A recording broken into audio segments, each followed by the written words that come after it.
Simpol is going international with this dish that has become popular the world over. Shrimp Tempura.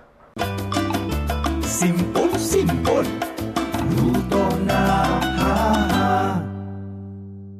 Ang gagawin natin today ay shrimp tempura or ebi tempura or minsan din tinatawag na nobushi tempura because it's a stretched tempura. I will show you why it is called stretched tempura. So, eto siya. Meron tayong prawns dito or shrimp. So, 1 kilo, may 28 hanggang 30 na piraso. Yun ang size sa gamit natin dito. So, lilinisan natin siya. So, tatanggalin natin yung ulo at babalatan natin. Pero ititira natin ang kanyang buntot. Yan. We're going to devein the shrimp.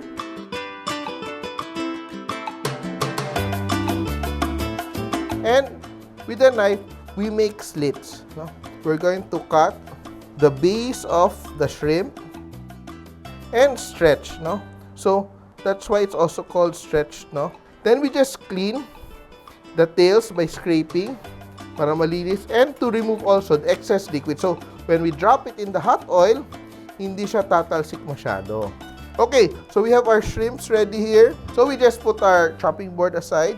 So after we have prepped our prawns or our shrimp, we will make our sauce. So ano yung recipe natin ng sauce? Sisimplihan lang natin. We will just use a little bit of Japanese soy sauce. Yan, we use Japanese soy sauce. We add sugar, white or wash, but not brown sugar because the flavor profile will be different. And we add water. It's a bit diluted, so hindi siya masyadong salty. And we bring it to a simmer. Then we add a little bit of ginger. So this is around 1 teaspoon of grated ginger. We just finish with a little bit of grated radish, no, white radish. And that's done. So simple. We just heat it up. We'll just exchange our pans. And it's very hot. Our oil's already hot. So, gagawin na natin yung ating batter. It's so simple to do. We just have flour. We're using all-purpose flour. And we add a little salt. So, ang salt natin, to 3/4 cups of flour is around half a teaspoon. We're using half a teaspoon of salt. So, the salt not only gives flavor, but also helps crisp up our batter later on. And we add very cold water. Tingnan mo, may ice pa siya. So, we need it to have cold water. So, dapat while we're working with our tempura, our batter is cold all the time. Yan. We just stir it a little. We don't want it to be smooth. So, okay lang yang may lumps tayo. Yan. That's fine. Let's not overmix our batter. Okay? And we have our piece of shrimp. We dredge in a little flour. And we dip in our batter. Look at that. So once our oil is hot enough, what do? Paano natin siya gagawin ay, we put it in the hot oil and wiggle. So we wiggle that para magkaroon ng body ng konti yung ating tempura, di ba?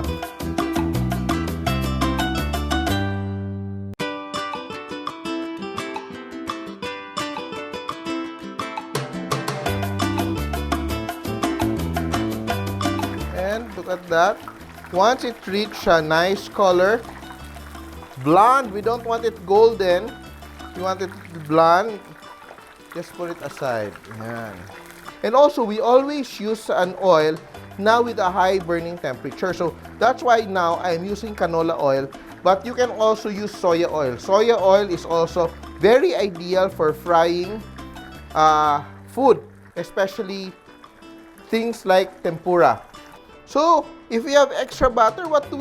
We fry it as well. Careful so that the batter does not overflow. Yan. It's done. Our crumbs are already crispy. Yan, lilipat na lang natin tong ating tempura. Very nice, very crisp tempura. So, ito, sobrang dami ng ating tempura. Let's just pour our sauce kasi it's already done. Yan, I'm so excited. I just scoop out the crispy bits of tempura batter.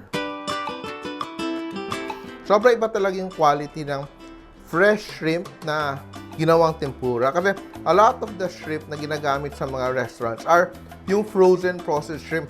Ito, sobrang fresh shrimp, sustainably farmed, and cooked fresh pa.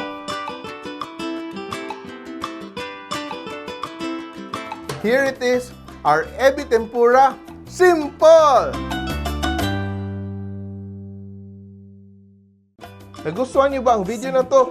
Please share para lalong dumaming ating mga kasimpol. And don't forget to subscribe to our Facebook, YouTube, and Instagram accounts.